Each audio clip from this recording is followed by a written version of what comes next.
শহরের একটি মাদ্রাসা। এই মাদ্রাসার নাম হলো লক্ষ্মীপুর ভাটাপিয়া পাড়া ফুরকানিয়া থেকে মাদ্রাসা। মাদ্রাসায় বেশিরভাগ ছাত্র থেকে যারা এতিম মিসকিন,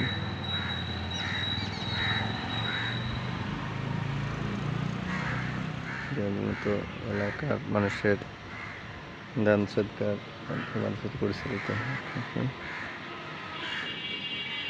মাছের সংলগ্ন একটা ঈদ মাঠ।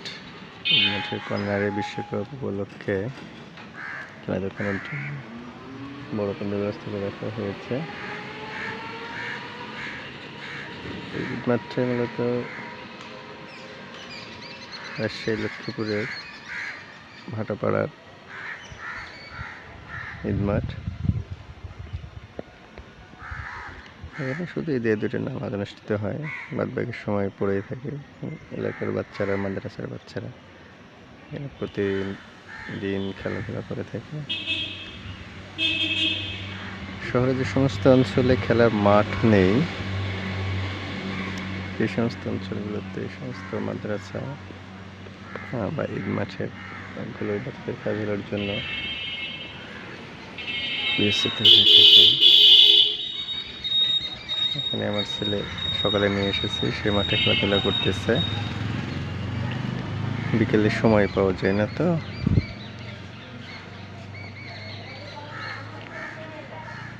যেহেতু অফিসের কাজে ব্যস্ত থাকতে হয়, অফিস থেকে ফিরতেই রাত 8টা থেকে 9টা বেজে যায় বেশিরভাগ দিন।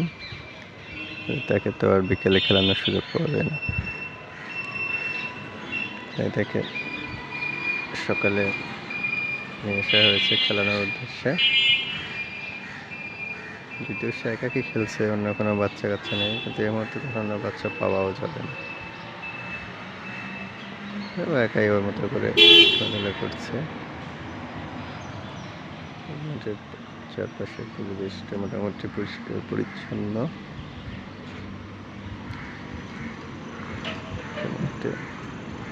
বিল্ডিং এর কাজ চলছে পাশে, এটা পাইলিং এর। ঈদ মাঠটা যখন রাজশাহীতে এলাকায় বাস করেনি, তখন ঈদ মাঠের যে ঘেরা আসছিল তার বাউন্ডারি মোটামুটি সুরক্ষিত ছিল, কিন্তু 2 বছরের ব্যবধানে সেটা অনেকটাই নষ্ট হয়ে গেছে।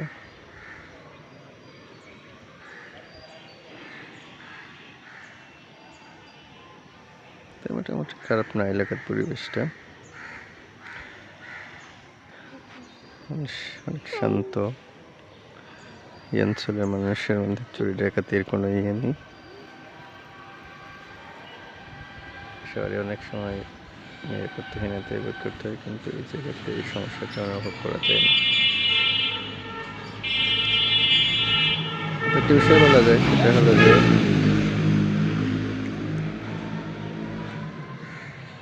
এই ঈদ মাঠটাই হলো অত্র অঞ্চলের বাচ্চা কাচ্চা, ছোট বয়স সকলের খেলাধুলার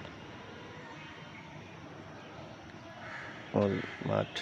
এখানেই বাচ্চারা তাদের শৈশব কৈশোরের খেলাধুলা উপর করে থাকে।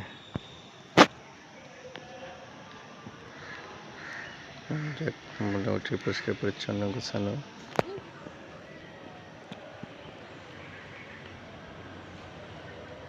এখানে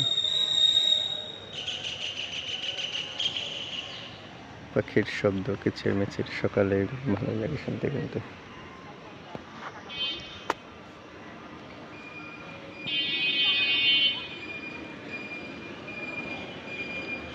মানুষ তাদের কর্মের জন্য বাড়ি থেকে পর্যায়ক্রমে বের হচ্ছে, যার যার উদ্দেশ্য আশা করছে। অনেক মহিলাকে দেখা যাচ্ছে তারা সকালে মর্নিং ওয়াক করতে বেরিয়েছিল, তারাও মর্নিং ওয়াক শেষ করে এখন বাড়ির পথে রওনা দিচ্ছে।